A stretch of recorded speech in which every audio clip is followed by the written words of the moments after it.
पंचाक्षर मंत्र का जाप करने से विश्व में जितने मंत्र हैं सभी मंत्रों के जाप का फल मिलता है। लेकिन दुनिया के सभी मंत्रों का जाप करें तो ओम नमः शिवाय मंत्र जाप का फल नहीं मिलता, क्योंकि सभी मंत्रों का पिता ये ओम नमः शिवाय मंत्र है, जिनको षडाक्षर मंत्र कहते हैं, आदि मंत्र कहते हैं, मूल मंत्र कहते हैं, महामंत्र कहते हैं, प्रथम मंत्र कहते हैं। अरे शिव महापुराण ग्रंथ में तो इतना विस्तृत किया, मैं 9 दिन पंचाक्षर मंत्र के बारे में बोल सकता हूं। और इनमें वहां तक कहा कि 9 ग्रहों में से कोई ग्रह की पीड़ा है, कोई न कोई ग्रह तो पीड़ा दे रहा है। तो ग्रह पीड़ा को शांत करने के लिए इस ग्रह के मंत्र का जाप करना पड़ता है। और कभी आपको महाकालेश्वर महादेव जाने का अवसर मिले, महाकाल वन शिवप्रिया शिप्रा नदी के तट पर भगवान महाकालेश्वर विराजते हैं, वहां मंगलनाथ महादेव है, जो मंगल ग्रह का उद्गम स्थान मानते हैं। जिनको मंगल की पीड़ा है विशेष प्रकार से वहां भात से पूजा होती, चावल से पूजा होती, रांधे लो भात, उनसे भगवान महादेव मंगलनाथ की विशेष प्रकार से उपासना होती है। और बहुत सारे आचार्य, बहुत सारे ब्राह्मण वहां विधि पूजा कराते हैं और बहुत लोग वहां मंगलनाथ जाते हैं। वहां के पुजारी और आचार्य हमारे भारतीय नामा है, कभी आप चाहे तो जरूर मेरा नाम दे सकते हैं, क्योंकि ये पूरा परिवार हमारा परिचित और हमारा परिवार है। मंगलनाथ वहां वैसे तो 84 महादेव है, लेकिन मंगलनाथ की विशेष महिमा भी है।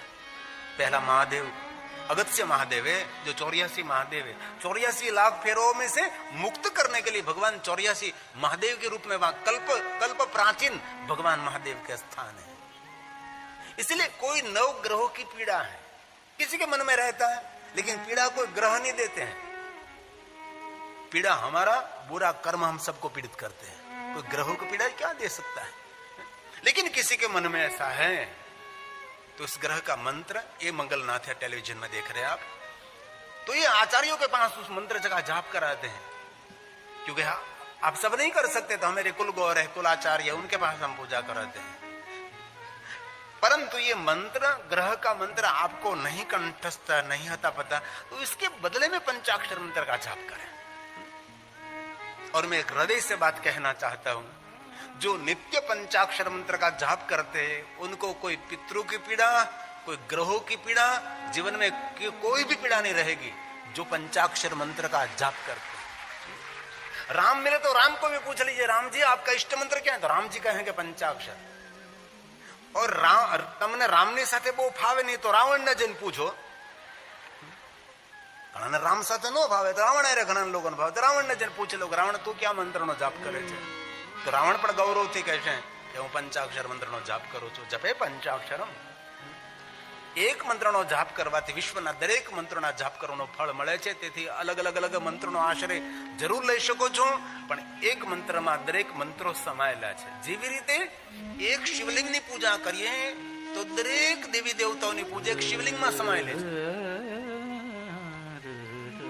मेरी बात ध्यान से सुनिए, विश्व के सभी देवी देवताओं की पूजा आपसे न हो सके, परंतु एक निराकार लिंग स्वरूप की पूजा करने से विश्व के सभी देवी देवता ग्रह नक्षत्र सबका पूजन इस शिवलिंग में. क्यों? आलयम सर्वदेवानाम तस्मात् लिंगम् उच्यते. इसलिए लिंगार्चन करना चाहिए. ये पार्थेश्वर महादेव की पूजा करते हैं ना, तो पार्थेश्वर पूजा में विश्व के सभी देवी देवता ग्रह नक्षत्र सबकी पूजा है. भगवान महादेव को जलाभिषेक कर भगवान शिव की पूजा करने से सभी देवता तृप्त हो जाते हैं. महादेव की पूजा करने से सभी पितृ तृप्त होते हैं, सभी ग्रह भी तृप्त होते हैं. एक शिव की उपासना कर ली, एक शिव का अर्चन कर लिया, तो समझो आपने विश्व में जितने देवता, भुवन में त्रिभुवन में जितने देवता हैं, सबका अर्चन पूजन कर लिया आपने. जैसे वृक्ष के मूल में जल अर्पण करते, तो मूल के द्वारा डाली डाली को जल मिलता है, पत्ते पत्ते को जल मिलता है, फल फल को जल मिलता है, फूल फूल को जल मिलता है. हमने कभी ऐसा नहीं कहा कि डाली डाली को पानी पिलाने के लिए जाते हैं. नहीं, एक मूल में शिव हमारा सबका मूल है. शाखा को पुलकित रखनी है तो वृक्ष के मूल में जल अर्पण करना पड़ता है. तो शिव हमारा सबका मूल है.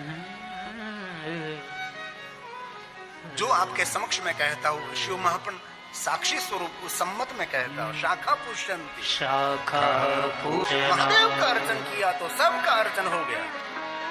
और मैं हर कथा में मैं कहता हूं कि मेरे सनातन में अगणित देवता हैं, लेकिन सनातनी परंपरा में पंच देवताओं की प्रधानता है। लेकिन 5 देवताओं की आपसे पूजा न हो सके, एक शिव का अर्चन कर लीजिए। एक शिव का अर्चन करने से, राम जी जहां जहां गए, राम जी ने कई बहुत सारे देवताओं की स्थापना न की, राम जी ने सिर्फ शिवलिंग की स्थापना की। 5 पांडव जहां जहां गए, 5 पांडवों ने बहुत सारे देवताओं की स्थापना नहीं की, 5 पांडवों ने एक शिवलिंग की स्थापना कर ली। और एक शिवलिंग का पूजन कर लिया तो समझो सबका पूजन हो गया। इसलिए भगवान महर्षि वेद व्यास जी ने कहा कि पंचायत पूजा आपसे न हो सके, लेकिन एक शिव की पूजा कर ली, उनको पंचायत पूजा का भी फल मिलता है। जीव का साथी संगाती और कोई नहीं, जीव का साथी संगाती शिव है। इसलिए एक शिव का पूजन कर लिया। भगवान व्यास बोलते हैं, एकस्य ते अर्चना देव पंचायतन पूजन। 5 देवताओं की पूजा हो गई, एक शिव का अर्चन कर लिया। और कहा, जायते अन्य सुरे सर्वे नहीं सर्वथा, सर्वे नहीं सर्वथा, संभवे नहीं सर्वथा। ऐसा कोई देव मेरे पास नहीं है कि एक की उपासना कर लो, इसमें सबकी उपासना आ गई, कभी नहीं हो सकता। और मैं आपके समक्ष जो कहता हूं सब कुछ मैं श्लोकात्मक कहने का प्रयास करता हूं। मैं ऐसी कोई बात आपके समक्ष नहीं कहना चाहता, आप भ्रमित हो जाए। और शिव महापुराण ग्रंथ ये विधि विधान से भरा हुआ ग्रंथ है, ये कोई सरल ग्रंथ नहीं है। और मैं बार बार कहता हूं ये ग्रंथ टोटका शास्त्र नहीं है, और टोटके का प्रयोग करने के लिए भगवान शिव भी नहीं है। भगवान शिव ने कहा कि मेरा जो भजन करते हैं और मेरा जो स्मरण करते हैं और गलती से भी मैं मुझे जो याद करता रहते हैं, उनके जीवन में कोई मैं फरियाद नहीं रहने देता। ये भगवान शंकर जी की वाणी है, ये महादेव।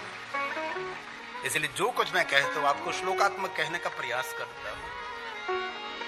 और ये कथा हमने महाशिवरात्रि निमित्त बहुत सारे भगवान महादेव के पार्थिव पूजा की भी मैंने आपको महिमा समझाई, महिमा कही।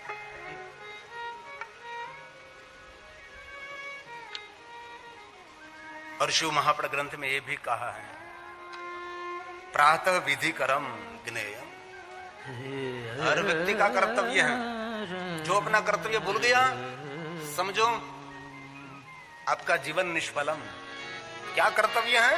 तो सुबह में उठकर भगवान शिव जी को याद करना, शिव जी का स्मरण करना हमारा कर्तव्य है, विधि कर्म कर्तव्य। जो सुबह सुबह में प्रातःकाल शिव जी को याद नहीं करता वो प्रकृति का ऋणी रहता है। प्रकृति का ऋण है हमारे सब पर। ये पूरी प्रकृति धरती धारण करती है, सभी वृक्ष हमको प्राण देते हैं, धरती धन देती है, क्या नहीं? ये प्रकृति से हमारा जीवन चलता है, पंचभूतों से हमारा जीवन निर्भर है। इसलिए उनमें से ऋण में से मुक्त होने के लिए प्रातःकाल, प्रातःकाल संग्रामी महादेव को याद करें। प्रातःकाल महादेव महादेव महादेव। जो कुछ मैं आपके समक्ष बोल रहा हूं मैं मध्यस्थी हूं, बार बार कहता हूं। जो आपके समक्ष में कह रहा हूं भगवान महर्षि वेदव्यास जी के सभी वचन हैं। इसलिए 4 बजे आंख खुल गई, 4:30 बजे आंख खुल गई, 3 बजे आंख खुल गई। वैसे तो सोने का समय क्या 10 से 2 बजे का समय का है। जिनको श्रेष्ठ आरोग्य चाहिए उनको 10 बजे सो जाना चाहिए, 2 बजे उसकी नींद पूरी हो जाती है, बाद में 1 घंटे 2 घंटे सोए रहो, बाद में खड़े हो जा। लेकिन बहुत लोग कहते हैं हमारी रात्रि 2 बजे शुरू होती है, 10 बजे 10:30 बजे तुम भोजन करते हैं, तो आरोग्य आपका खतरे में है। इसीलिए जल्दी सोने की आदत। पहले हम गांव में रहते थे, 8 बजे तो पूरा गांव बंद हो जाता था, क्या दुनिया थी हमारी। 10 बजे तो बहुत हो गया। अब लोग जाग रहे हैं, रोगिष्ट बन रहे हैं। इसीलिए जल्दी सो जाइए और सुबह में जल्दी नींद पूरी हो गई उठ जाइए। ओशो रजनीश ने बहुत सुंदर बात कही थी कि जो व्यक्ति 10 से 2 बजे सो जाता है उसको संपूर्ण आरोग्य मिलता है, और जो इसी समय जागता है रोग को आमंत्रित करता है। ये हमारे शास्त्रों में बहुत कुछ, सब कुछ कहा है, इसलिए बहुत हृदय से और बहुत कुछ मैंने इस कथा में नहीं भी कहा है और बहुत कुछ मैंने नई बात भी आपके समक्ष कहने का प्रयास भी किया है। लेकिन इस कथा की याद स्वरूप सुबह में नेत्र खुल गया है। इसी समय भगवान शिव जी का बस सोए सोए, कोई बात नहीं, जैसी अवस्था में है जैसे वे ऐसे, अब भगवान शिव को याद करें तो प्रकृति के ऋण में से मुक्त रहेंगे। ये भगवान वेद व्यास जी का सुंदर वाक्य है। प्रातः प्रातर्विधि करं ज्ञेयं भगवान को याद करे प्रातःकाल, मध्याह्नं कामिकं तथा मध्याह्न भगवान को याद करे। सूर्य चमकता रहेगा, ज्ञान का, विद्या का, प्रतिष्ठा का, संपत्ति का, पद पदवी का। बहुत लोगों का सूर्य उदय हुआ लेकिन धीरे धीरे सूर्य ढल गया। मंत्री हुआ लेकिन माझी हो गया, माझी मंत्र पूर्व मंत्री हो गया। नहीं नहीं, माझी कभी नहीं, रोज के लिए हाजिर रहना है आपको। जीवन में रोज हाजिर रहना है, श्रेष्ठ रहना है, टके रहना है, डटे रहना है। मध्याह्न जो महादेव को याद करते हैं उनका सूरज चमकता रहता है, ज्ञान, विद्या, प्रतिष्ठा, धन, संपत्ति, वैभव का। इसलिए मध्याह्न कोई भी स्थिति में आपको, मैंने कहता कि आप शिवालय में जाकर कोई भी स्थिति में, भगवान ने वचन दिया है, कोई भी स्थिति में आप याद करें भगवान को। मेरे ब्राह्मणों त्रिकाल संध्या करते हैं। त्रिकाल सुबह में जब शिव की संध्या होती है तब सुबह में शिव का ध्यान करते हैं, गौरव वर्ण शिव का ध्यान करते हैं जो कल्याणकारी रूप है, जो कर्पूर वर्ण है। और मध्याह्न शिव संध्या होती है तब भगवान शंकर जी का ध्यान करते, रुद्र का ध्यान करते, रक्त वर्ण जो रक्षक है, आक्रोश व्यक्त करने वाला रक्षक की तरह रक्त वर्ण रुद्र का ध्यान करते हैं। जब संध्या समय में संध्या करते हैं तब श्याम वर्ण शांति देने वाले शंकर को याद करते हैं। सुबह में शिव, मध्याह्न में रुद्र और संध्या के समय शंकर जी रहते हैं जो श्याम वर्ण है, शांति देने वाला है संध्या के समय। इसलिए तीनों समय की संध्या के देवता का रूप स्वरूप अलग रहता है, उसका ध्यान अलग रहता है।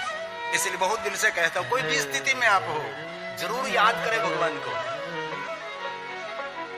इसलिए भगवान महर्षि वेद व्यास जी की भगवान शिव जी की पूजा की बहुत सारी श्रृंखला कही है। शिव महापुराण ग्रंथ में इतनी महादेव की पूजा, इतनी महादेव की पूजा है। और एक धान्य पूजा, पुष्प पूजा, धारा पूजा, बहुत सारी पूजा है। इनमें बहुत सारी मन इच्छा पूर्ति की भी पूजा है। लेकिन सभी पूजा पूर्ण होने के बाद भगवान व्यास ने कहा है, लेकिन ये पूजा करते करते आपका कर्म बदलना है। हमारे कर्मों को नहीं बदलेंगे तो कभी ये फल आपको क्या मिले, कैसे मिले। भगवान व्यास जी ने वचन दे दिया कि मैं आप सबको सभी मार्गदर्शन करता हूं, लेकिन जीवन का कर्म, आपका स्वभाव व्यवहार नहीं बदलेगा तो कैसे आपको सुख मिलेगा। सुखी होने के लिए वाणी, व्यवहार, विचार सब कुछ बदलना पड़ता है। इसलिए कलयुग के अंदर लाखों पूजा करो, निरंतर पूजा करते रहो, लेकिन पूजा करते करते अपने कर्मों को बदलना है। आप तंबाकू खा रहे हैं तो आप कैंसर को आमंत्रण दे रहे, सीधी बात है। बीड़ी फूक रहे हैं तो आपको टीबी होने वाली है, फेफड़े का रोग होने वाला है। इनमें से कैसे हो सकता है? जो कि आपको बदलना पड़ेगा, थोड़ा सा जीवन का परिवर्तन करना पड़ेगा। इसलिए हमारे कर्मों का फल मिलेगा, इसलिए कर्मों को सुधारना चाहिए। ऐसा भगवान व्यास ने कहा। मैं तो आपको सुनाता हूं, बाकी आपको जो चाहे वैसा कर सकते। एवं ज्ञात्वा नरः कुर्वन्, तेरे जीवन की शैली बदल गई। तू जो जीवन जी रहा है उससे कुछ अलग रंग ढंग। आपका नृत्य दुनिया से अलग होना चाहिए, आपकी रीत भात, विचार, वाणी सबसे जुदा। तेरे कर्मों को बदलता हूं। एवं ज्ञात्वा नरः कुर्वन् यथोक्त फलभाग् भवेत्। जैसा कर्म करेगा वैसा फल मिलेगा। क्योंकि कलयुग के अंदर फल मिलता है, इसी समय फल मिलता है। भगवान ने कहा कलो युगे विशेषेण फल सिद्धिस्तु कर्मणा, फल सिद्धिस्तु कर्मणा। इसलिए हमारे कर्मों को बदले। मैं बहुत बार एक बात कहता हूं, मेहनत की कमाई घर में आनी चाहिए, पुरुषार्थ का कमाई। बस भले 2 रोटी न मिले, 1 मिले, स्वीकार्य है, लेकिन हमारे बुरे कर्म बहुत पीड़ा देते हैं, क्योंकि जीवन में कर्म प्रधान है। विश्व रची राखा, जब ब्रह्मा जी ने सुंदर सृष्टि की रचना की, तब ब्रह्मा के सामने भगवान रुद्रदेव प्रकट हुए। तब रुद्रदेव ने ब्रह्मा जी को बांध लिया, कह दिया कि ब्रह्मा, आपने सुंदर सृष्टि का निर्माण किया है, लेकिन किसी को आप सुख नहीं दे सकते, किसी को आप दुख भी नहीं दे सकते। सुख और दुख उसके कर्मों का आधारित रहेगा। इसलिए जीवन में जो कुछ घटना हो रही है मेरे कर्मों का फल है, जो कुछ हो रहा है सब कुछ कर्मों का फल है। इसीलिए तुलसी ने भी रामचरितमानस में ही कहा, कर्म प्रधान विश्व रचिना, कर्म प्रधान विश्व रचिना, जो जस करहि सो तस फल जाहा,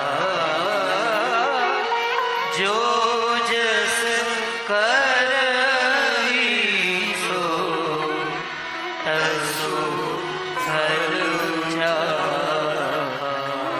बहुत समय पहले एक शहर में मैं गया था, बहुत बड़ा धनपति था। कितना धन, हम तो ये धन की कल्पना भी नहीं कर सकते। मुझसे उसका धन का मुझे दर्शन कराया था, हम तो कल्पना नहीं कर सकते। इतने धनपति, इतने धनपति, एक ही बेटा, लेकिन कैसा बेटा था इसका मैं वर्णन नहीं कर सकता। क्या काम का ये सब कुछ, और वो स्वयं आंसू गिरा कर कह रहा था, बापू ये मेरे कर्मों का फल है, मेरे बेटा। पुत्र मित्रता से जन्म लेता है, पुत्र शत्रुता से भी जन्म लेता है। ऐसा नहीं कि आपके घर में बेटा जन्मा और आप जीत गए, आपका बेटा शत्रु भी हो सकता है आपका, और आपका बेटा मित्र भी हो सकता है, क्योंकि आपका पुत्र ही आपके कर्मों का फल है। इसलिए कर्म करने में हम सभी सावधानी रखेंगे। ऐसा तुलसी ने भी कहा, कर्म प्रधान जीवन में है। कर्म प्रधान विश्व रचिना,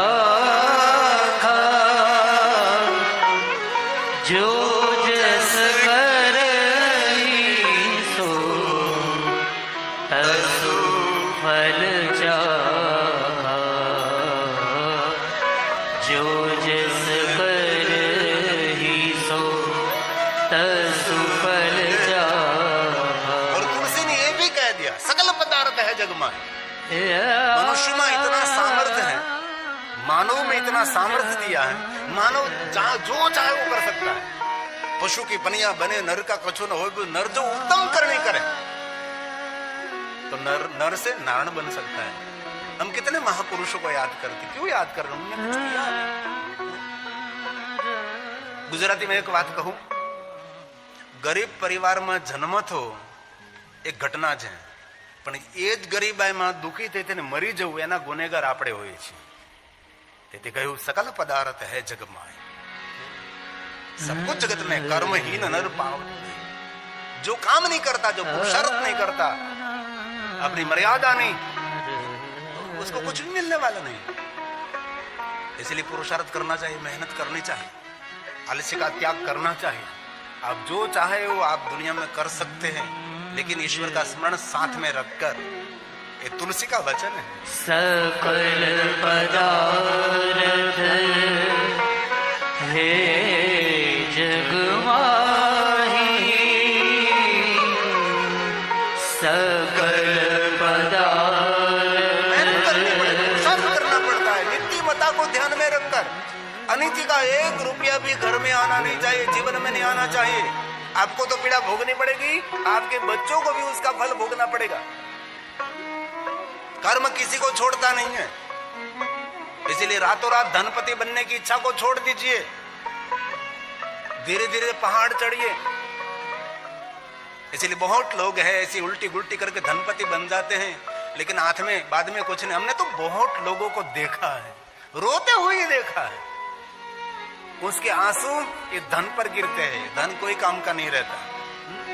हृदय से मैं आप सबको कहना चाहता हूं, जीवन ऐसे ही बीत जाएगा, पता भी नहीं रहेगा। अंग गलितम पलितम मुंडम। आदि जगतगुरु शंकराचार्य महाराज ने कह दिया, कब जीवन का समय आंख में से निकल रहेगा आपको पता नहीं लगेगा। जो जहर पीकर, जो अग्नि स्नान करके जीवन का अंत करते हैं उसको आत्मघाती कहा जाता है, लेकिन शास्त्र सम्मत तो आत्मघाती नहीं है। आत्मघाती उनको कहा जाता है आत्म कल्याण के लिए कुछ भी नहीं करता, पूरा जीवन उसका व्यतीत चला जाता है, उसको आत्मघाती कहा है। इसलिए जीवन को गंभीरता से देखें, जीवन को गंभीरता से समझने का प्रयास करें। जीवन में आपको सब कुछ मिलेगा, लेकिन गया हुआ समय दुनिया में किसी को मिला नहीं और मिलने वाला भी नहीं है। इसीलिए समय हाथ में से निकल ना जाए, आप थोड़ा ख्याल रखना। इसीलिए मैं निरंतर बोलता रहता हूँ, हलता चलता बैठता उठता खाता पीता ऊँगता जागता घर में वनमा शमशान में, पवित्र अवस्था में अपवित्र अवस्था में, कोई भी अवस्था में आस्था के साथ भगवान को याद करें। ऐसी में झड़ता आपको नहीं दिखाता है कि हम भगवान महादेव को याद करें, आपका जो इष्ट है। अब शक्ति उपासक है तो आपकी माता को याद करें, अब विष्णु उपासक तो विष्णु के बहुत सारे रूप और स्वरूप है उनको याद करें, और आप महादेव के उपासक है तो उनको याद करें। लेकिन जरूर कहीं न कहीं स्थिर हो जाओ, बाकी जीवन चला जाएगा, देखने जैसा नहीं रहेगा। आदि जगतगुरु शंकराचार्य महाराज का वचन है वो। ये स्तोत्र जग प्रसिद्ध है, अंग गलितम पलितम मुंडम।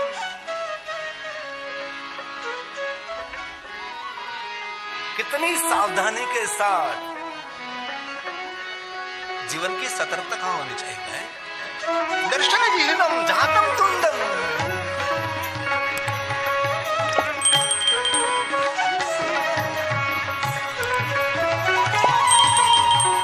कोई कहे कि मैं वृद्धावस्था में भगवान का भजन करो, बात झूठी। वृद्धावस्था में कुछ भी नहीं हो सकता, आपका शरीर साथ देता है तब सब कुछ